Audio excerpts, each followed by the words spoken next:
Assalamualaikum warahmatullahi wabarakatuh. Perkenalkan, kami dari kelompok 4 akan menjelaskan tentang apresiasi puisi dengan pendekatan semiotik. Pengertian pendekatan semiotik.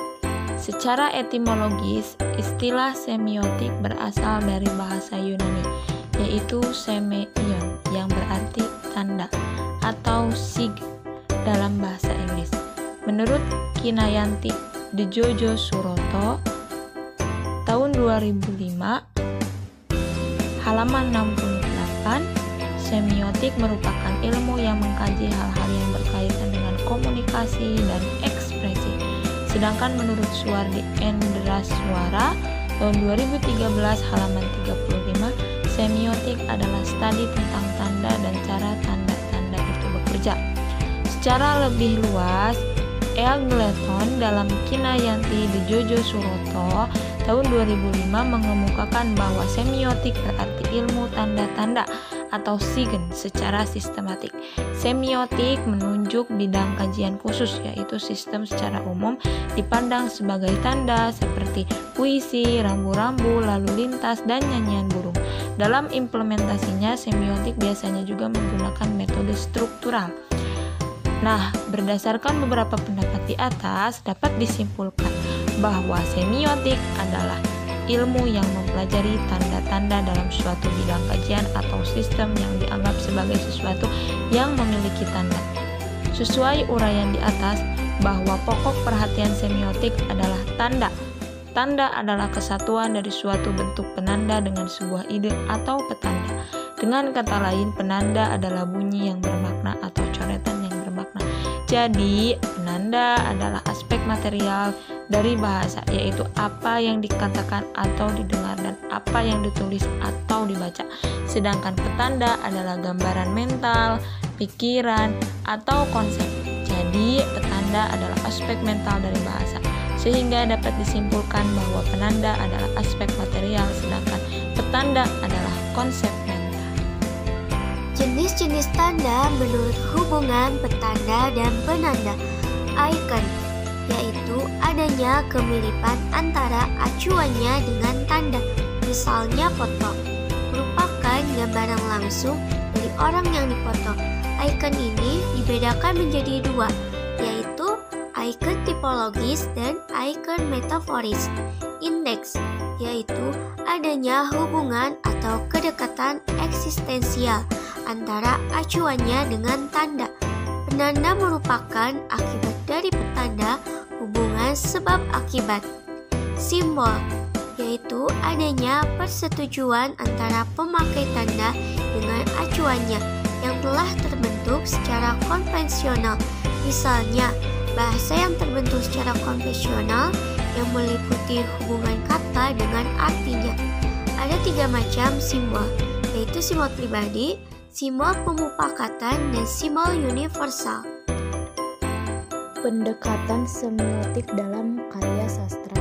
Hotman dalam Kinayati Djojo Suroto 2005-71 menyebutkan bahwa bahasa adalah sistem tanda primer untuk komunikasi, berpikir, dan interpretasi.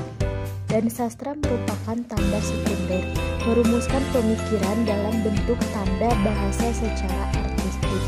Karya sastra menggunakan bahasa sebagai medium, dan medium itu sendiri merupakan tanda dalam karya sastra.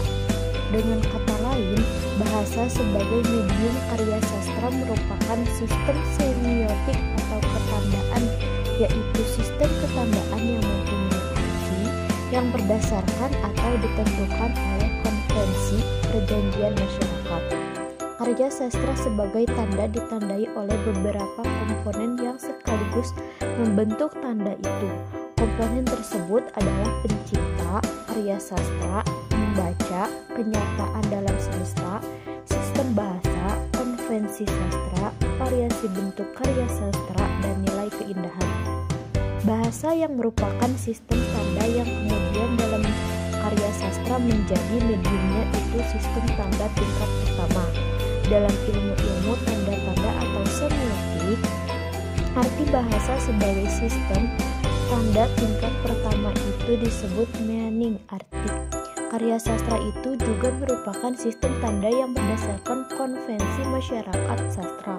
Karya sastra merupakan sistem tanda yang lebih tinggi atas kedudukannya dari bahasa, maka disebut sistem semiotik tingkat kedua. Dengan demikian, sastra merupakan arti dari arti, meaning of meaning, untuk membedakan dari arti bahasa. Arti sastra itu disebut dengan makna.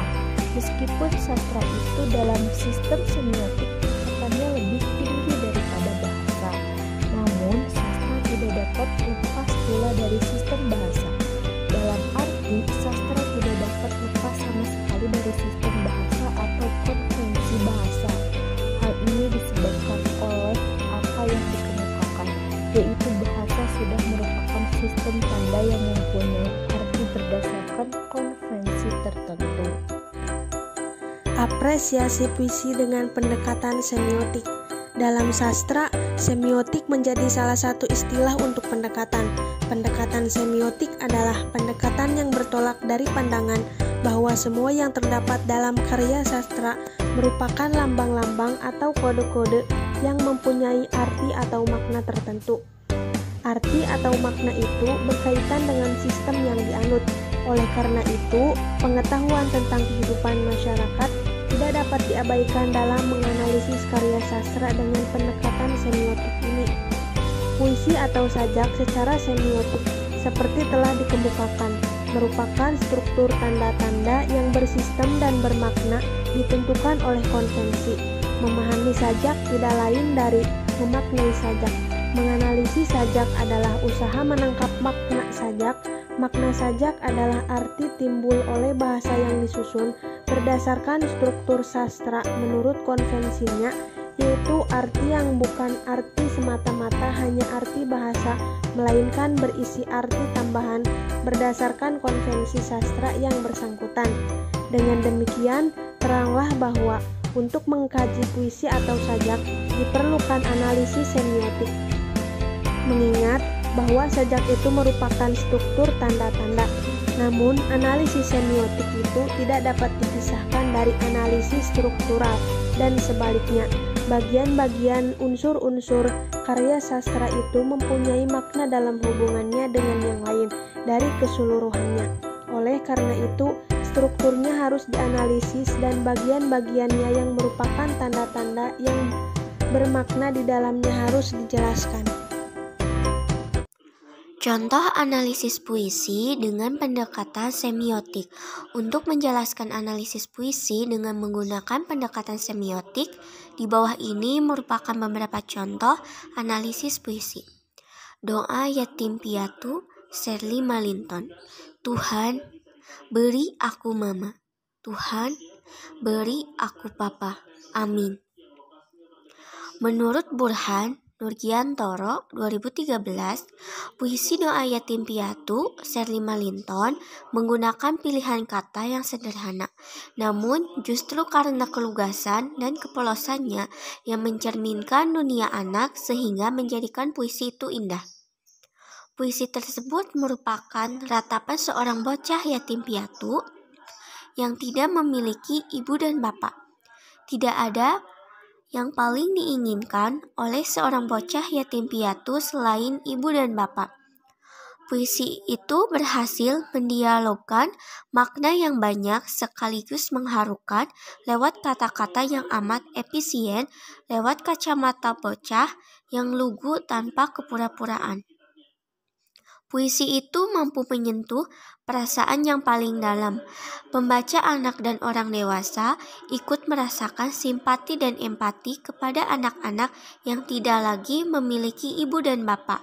Itulah salah satu kekuatan dan keindahan puisi, mampu menyentuh hati, perasaan yang paling dalam, dan mampu mengajak pembaca untuk bersikap sebagaimana yang dikehendaki penulis. Selanjutnya saya akan membacakan contoh puisi yang kedua, yaitu ada contoh puisi dari Khairul Anwar yang berjudul Cintaku Jauh di Pulau. Cintaku jauh di pulau, gadis manis sekarang iseng sendiri. Perahu melancar, bulan memancar. Di leher ku kalungkan oleh-oleh buat si pacar. Angin membantu, laut terang tapi terasa. Aku tidak akan sampai padanya. Di air yang terang, di angin yang mendayu. Di perasaan penghabisan segala melaju. Ajal bertahta sambil berkata, tunjukkan perahu ke pangkuanku saja. Amboy, jalan sudah bertahun kutempuh. Perahu yang bersama kan merapuh. Mengapa ajal memanggil dulu sebelum sempat berpeluk dengan cintaku? Manisku iseng di pulau. Kalau aku mati, dia mati iseng sendiri. Nah, puisi yang tadi dibacakan menurut Pradopo tahun 2013. Sajak ini mengemukakan usaha si aku yang akan mencapai cita-cita yang diidam-idamkan, yang dikiaskan sebagai gadis manis pacarnya yang berada di sebuah pulau yang jauh. Meskipun keadaan berjalan dengan baik, namun si aku merasa ia tidak akan mencapai gadis manis pacarnya yang dicita-citakan itu. Hal ini disebabkan oleh perasaan bahwa ajal akan lebih dulu mencekamnya. Meskipun segala usaha yang menghabiskan tenaga dan waktu bertahun-tahun itu akan sia-sia saja. Ini merupakan ketragisan hidup manusia. Nah, dalam sajak ini ada pertautan yang erat antara unsur-unsurnya. Satuan bermaknanya. Ada kesatuan imaji percintaan, yaitu pacarku, gadis manis. Sesuai dengan itu, suasananya romantik. Laut terang, bulan memancar, dan kata kerja berpelukan dengan cintaku. Latarnya laut, maka objeknya perahu melancar, laut tenang, air yang terang, angin mendayu. Nah, di tengah laut yang luas penuh bahaya, kehadiran maut atau ajal itu sangat terasa dan perjalanan laut yang jauh memerlukan waktu bertahun. Bila dianalisis lebih lanjut lagi, antara pemilihan kata beserta artinya dan bunyi katanya saling memperkuat makna aliterasi yang berturut-turut, seperti melancar, memancar, pacar, serta ulangan bunyi dalam melancar, bulan, kukalungkan, semua itu memberikan intensitas arti atau makna romantik. Hal tersebut di atas seperti yang dikemukakan oleh Roman Jakobson dalam Pradopo bahwa fungsi puitik itu memproyeksikan prinsip ekuivalensi dari proses pemilihan parataksis ke poros kombinasi sintaksis antara bunyi, pemilihan kata, frase kalimat, ide dan temanya diekuivalensikan dan disusun dalam sebuah struktur yang kompak. Nah, bait pertama menggambarkan bahwa cita-cita itu begitu menariknya, dikisahkan dengan gambaran gadis manis. Namun masih belum menjadi kenyataan, dikiaskan berada di sebuah pulau yang jauh. Bait kedua menggambarkan usaha si aku dengan naik perahu laut yang terang dan bulan yang terang. Penuh romantik, namun si aku merasa tak akan dapat mencapai cita-cita yang menggairahkan itu. Ini diperjelas dengan bait ketiga yang menggambarkan bahwa segala jalan telah lurus lancar, namun terasa maut memanggil. Ini diperjelas lagi dengan bait keempat yang menggambarkan kegagalan si aku yang merasa pasti tidak dapat mencapai gadisnya yang telah diidam-idamkan karena maut telah menjemput terlebih dahulu. Bait kelima menggambarkan keputusan si aku yang cita-citanya terbengkalai dan sia-sia saja. Dengan keeratan antara bait-bait itu, ketragisan hidup si aku atau manusia itu begitu jelas dan mengerikan. Tidak ada bait yang dapat dicopot atau dihilangkan, karena semua itu menyatakan bahwa sajak tersebut koherensinya sangat kuat. Simpulan. Dapat disimpulkan bahwa karya sastra merupakan perwujudan makna yang ingin disampaikan oleh penulisnya yang disampaikan melalui dalam wujud karya sastra. Wujud tersebut akan dimaknai kembali sebagai suatu hasil persepsi oleh pengamatnya. Perwujudan makna suatu karya sastra dapat dikatakan berhasil jika makna atau arti yang ingin disampaikan oleh penulisnya melalui hasil karyanya dapat dipahami dan diterima secara tepat oleh pembacanya. Semiotik adalah ilmu yang mempelajari tentang tanda dalam suatu bidang kajian atau sistem yang dianggap sebagai sesuatu yang memiliki tanda. Selanjutnya yaitu semiotika berperan besar dalam memaknai banyak hal. Mempelajari tanda berarti mempelajari bahasa dan kebudayaannya. Dalam tingkatan praktis dapat digunakan semiotika sebagai alat analisis karya-karya sastra asing. Bagaimana karya tersebut ditampilkan, bagaimana karya-karya sastra asing tersebut disusun, dan menyimpan kode-kode apabila dilihat secara sekilas tidak memiliki arti apapun. Sekian pemaparan dari kelompok kami. Mohon maaf apabila terdapat kesalahan dan kekurangan. Wassalamualaikum warahmatullahi wabarakatuh.